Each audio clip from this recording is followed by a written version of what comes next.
So one thing, we're going to talk about Italian unification in these videos, and I just want to clarify terminology for a moment. Your book, McKay, calls it the Age of Nationalism, this chapter. It's also important to refer to this period as the Age of Realpolitik.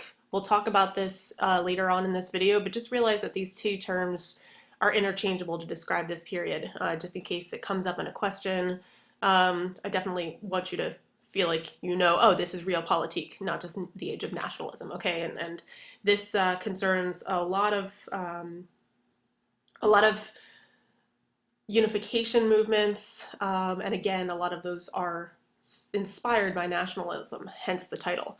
Okay, so it's important for us to actually go way back to the beginning of the year. We know that Italy during the Renaissance was a series of city-states, really with not very much in common, except that they're all that they all are obviously allegiant to the Catholic Church. But other than that, these states are very, very different. All right, you're going to see that they're not unified politically or economically. And once we get to the end of Italian unification, I'm sort of getting ahead of myself, but really the unification that is achieved is political only.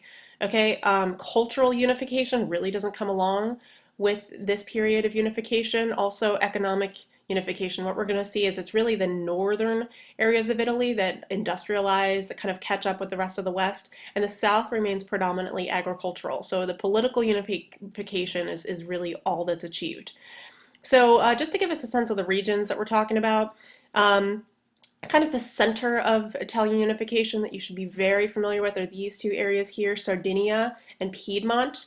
Okay, and there's a reason why the unification movement kind of starts there. It's going to go back to 1848, and we'll talk about that in just a moment.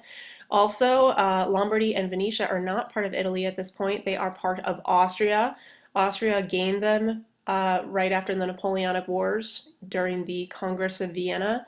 And then you have these center states here, Tuscany, smaller states in north central Italy. Also, Naples and Sicily, they were still ruled by the Bourbons, so they're ruled by outsiders. They obviously don't like that. And then central Italy and Rome, they're ruled by the Papal State, so they're controlled by the Pope. So totally divided at this point.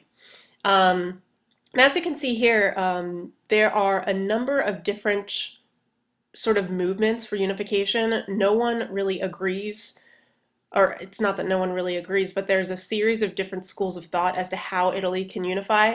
Some are more radical than others. So the radical one comes from Giuseppe Mazzini. We'll mention him in just a minute again because we're going to go back to the revolutions of 1848 in Italy. All right, so Giuseppe Mazzini had a secret revolutionary society called Young Italy, and really what this group was arguing is that the only way to unify Italy would be through popular uprising. So that's why it has this. That's why this group has these radical notions.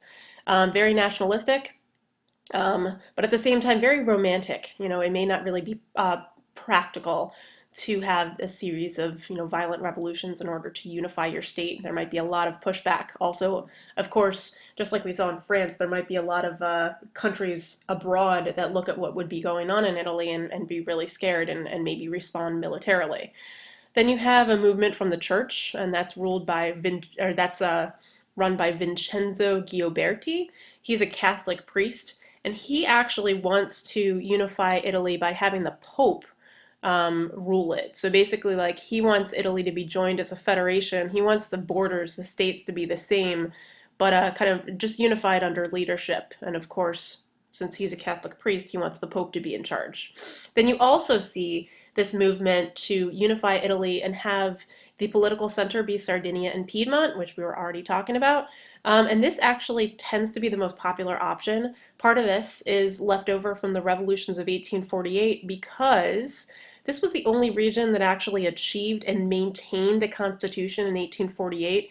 All the other revolutionary movements in Italy were kind of squashed by Austria, but at least Sardinia and Piedmont maintained that liberal constitution, so that kind of gives them the base to form a potential government for the rest of Italy. So that is really the more popular sort of plan for how to unify Italy, but it's important to know that there were other ideas. Okay, now back to 1848. Now, we talked about revolutions of 1848 and a bunch of other areas, but I left Italy aside just to talk about it in tandem with unification.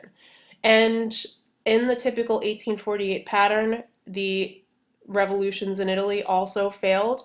But as far as what happens during 1848, there is a period where the revolutions are very frightening. They actually cause Pope Pius IX to flee Rome for a brief period of time. Mazzini, as we mentioned in the last slide, was really a driving force for a lot of these revolutions. Um, he actually briefly establishes what's called the Roman Republic, all right, which is a revolutionary government that temporarily replaces the papal states. So, how are the revolutions of 1848 in Italy stopped? Well, part of this, just like I was saying earlier, is that a lot of other countries look at what's going on in Italy and decide that they want to stop it. So, there are Piedmontese revolts. Remember, if we go back to the map here, here's Piedmont. Okay, so these Piedmontese revolts were stopped by the Austrians because Austria is very, very close to Piedmont. All right. Also, you're going to see that the Roman Republic, which was established here during the 1848 revolutions by Mazzini, was actually stopped by the French. Now, why would the French be getting involved? Well, a lot of it is because at this point, we already talked about the French this chapter. Louis Napoleon really wants to have French Catholics support him at home. So they figure if he takes side with the Pope during the Italian Revolution, that people in his own country who are Catholic are going to be pleased by that and in turn support him. So basically, what we see here is like a lot of the other revolutions, all the different revolutionary groups really were not working well together, and so the revolutions fail. Austria is still controlling parts of northern Italy, so that's going to be a problem that Italy is going to have to face in the future. Um, you're going to see also that the only region of Italy that comes out of it with any major change is, again, Sardinia and Piedmont because they achieve and maintain a constitution. And so that's one of the main reasons why Sardinia and Piedmont sort of lead the unification movements after the failed 1848 revolutions. So again, I'm sort of repeating myself, but the unification movement is going to shift. It's going to be in Sardinia, Piedmont. A lot of the unification movements earlier were in other parts of Italy. They were very romantic in nature, but that made them less realistic. They didn't really have a plan for what kind of new government to establish. They just knew that they wanted if they were in Sicily or southern Italy, they wanted to get the Bourbons out, but they didn't really have a plan for what to do in for the future government. So they felt that under Sardinia and Piedmont, they actually had a plan.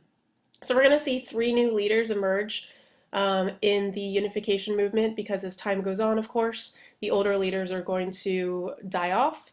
So we mentioned earlier it's Mazzini and Gioberti who are sort of the major players in the older Italian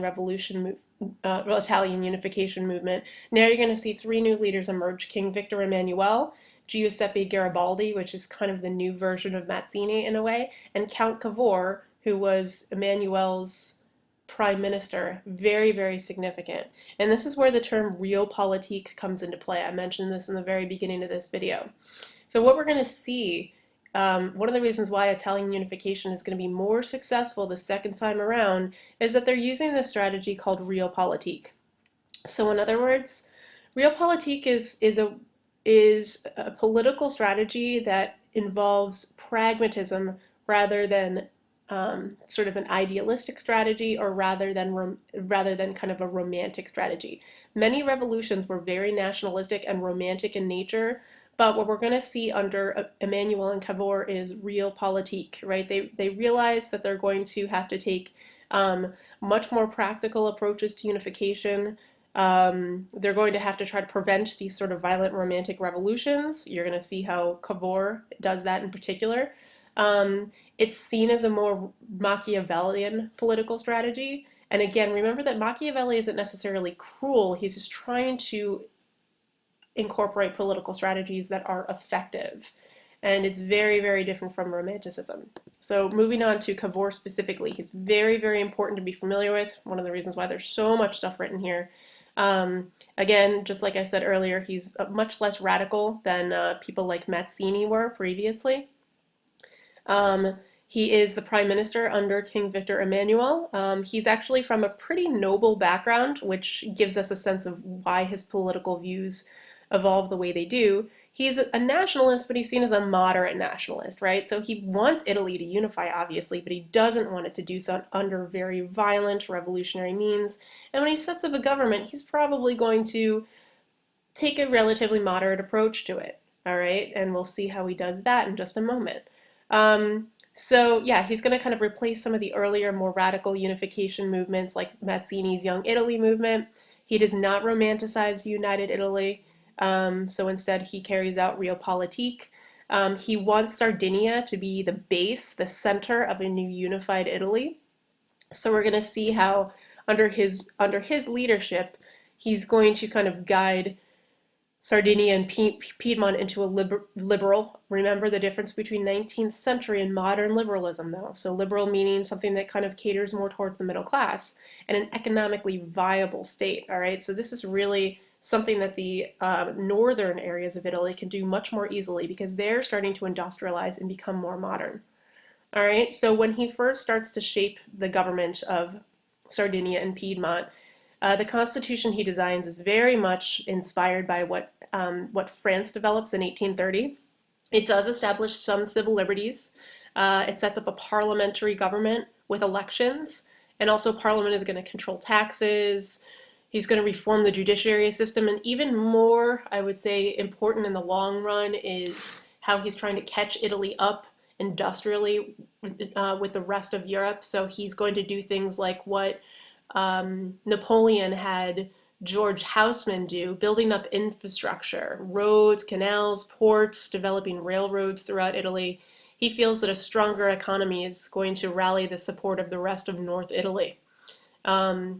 Now, we're going to also see that Cavour is going to try to limit the power of the Catholic Church over the rest of Italy. So there's a law that is passed called the Saccardi Law. And what this does is it first abolishes ecclesiastical courts. Realize that the church has sort of its own independent judicial system. You could commit a crime under the church law and be prosecuted and convicted for it entirely by the church with the state not involved whatsoever. And also there was clerical immunity, which meant that if you belonged to the church and you did something that was against the law, you might actually be immune to the kind of legal obligations that a normal non-clerical citizen would be, right? So it gets rid of that. And the Pope is unhappy with this. So we already talked about how the Pope also uses the syllabus of errors as a way to respond to some of the things that are going on in France. The syllabus of errors is also responding to what's happening in Italy. So it's really kind of warning Catholics all over the place, not just in Italy, but in France, against liberalism, rationalism, socialism, separating church and state. He's trying to kind of eliminate nationalistic support behind these unification movements. But it basically fails, as we know. As far as time is concerned, I'm actually going to start a new video for this slide, so stay tuned.